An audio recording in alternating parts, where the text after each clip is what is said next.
I don't think it's a bad plan, right? Because at the end of the day, it's the community that has a say. It's their tax-paying money that goes towards these things. So getting their opinion through a referendum isn't a horrible idea. I think it's a good idea.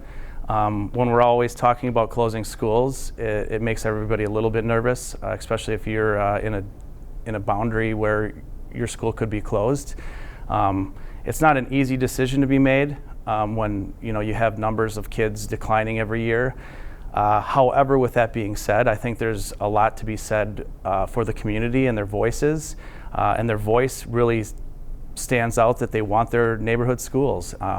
So if there's a way of finding out to keep those in place, I think that is something that needs to definitely be looked at.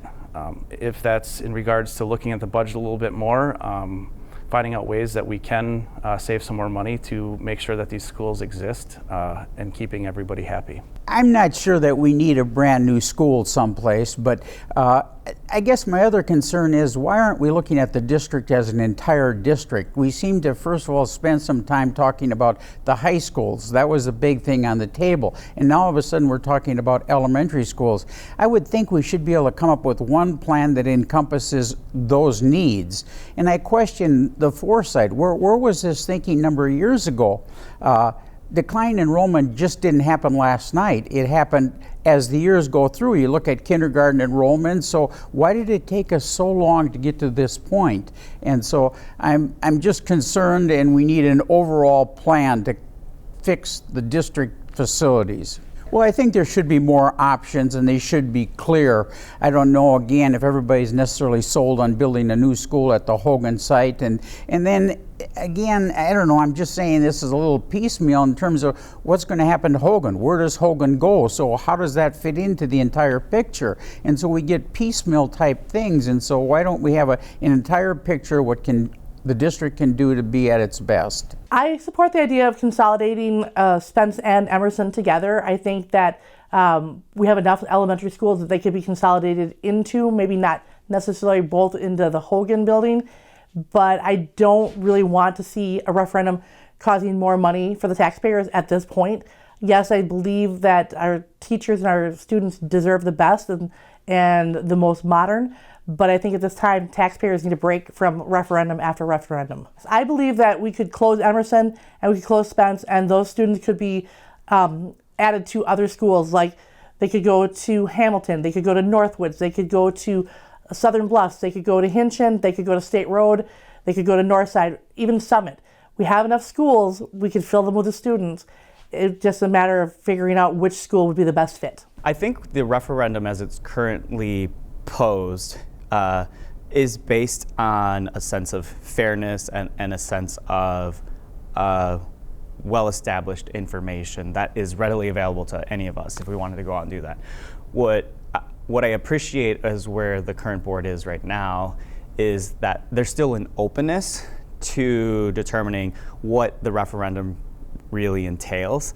It is a move in a direction that unfortunately the circumstances that we find ourselves have put us, both in terms of lower funding from the government, as well as a decrease in student population.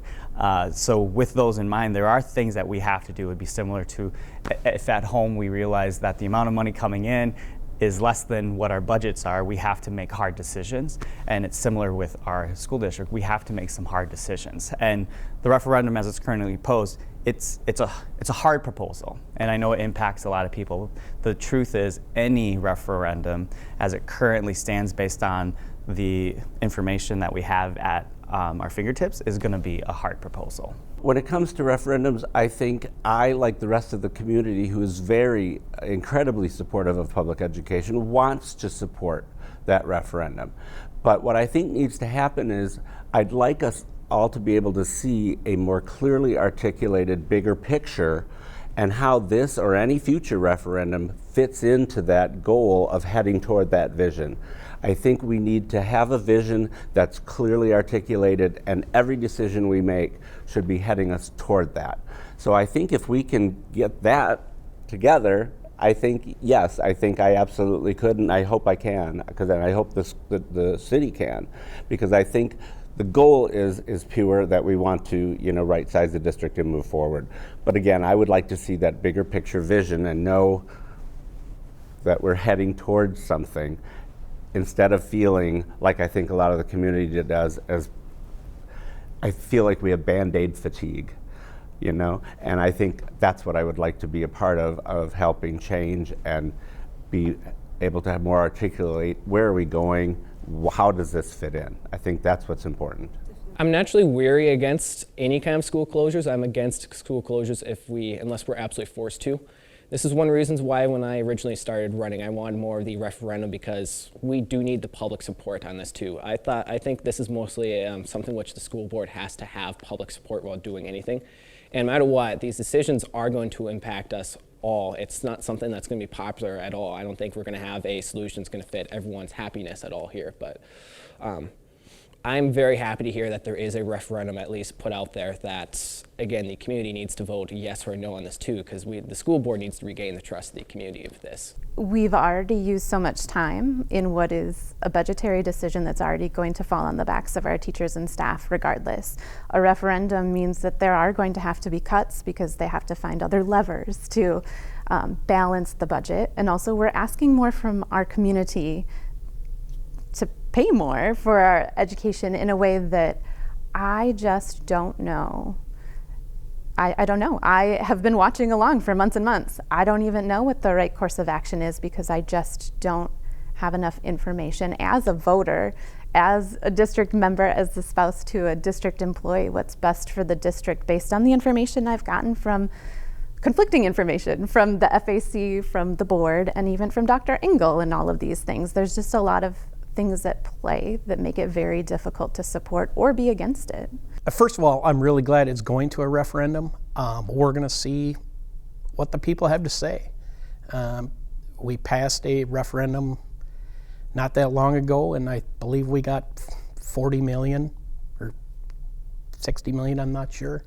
I'm not sure the public is ready to spend a lot more money. We'll see. But again, I'm glad they are going to referendum and the people will speak. They did speak loudly about going to one high school. But we also, I don't think there's trust between the public and the board and the administration right now. I would really like to see that change. I believe it ultimately comes up to the community, whether or not. I mean, like, public schools are a bedrock, of the community, and no one wants to close schools. But it really comes down to whether or not, like, the voters believe that is the best option forward. Because you're either having to consolidate schools because we simply don't have the money and we don't have the enrollment numbers to, like, meet that, or you have to, ask voters to raise their property taxes to meet the deficit. I think regardless, like, no matter what, you have to take a step forward. Otherwise, you're just kicking the can down the road and making it harder on the community in general. The deficit keeps going on, more stuff gets delayed. So the longer we push off this decision, the harder it is, or the more harm there will be to the educational quality given to students.